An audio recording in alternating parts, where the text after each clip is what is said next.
তিস্তা রক্ষায় নদী তীরে ৪৮ ঘণ্টা অবস্থান কর্মসূচি পালন করবে বিএনপি।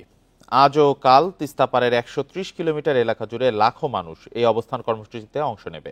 কোটি মানুষের আস্থার ভালোবাসায় ১১ বারের মতো দেশের ১ নম্বর রেফ্রিজারেটর ব্র্যান্ড ওয়ালটন। আজ রংপুরে প্রথম দিনের কর্মসূচিতে বক্তব্য রাখবেন বিএনপি মহাসচিব মির্জা ফখরুল ইসলাম আলমগীর।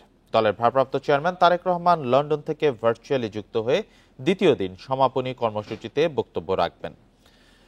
তিস্তা রক্ষা আন্দোলন কমিটির পক্ষ থেকে তিস্তা মহাপরিকল্পনা বাস্তবায়ন এবং তিস্তার পানির ন্যায্য হিস্যা আদায় করতে সম্মিলিত উদ্যোগ গ্রহণের জন্য অন্তর্বর্তীকালীন সরকারের প্রতি আহ্বান জানানো হয়েছে।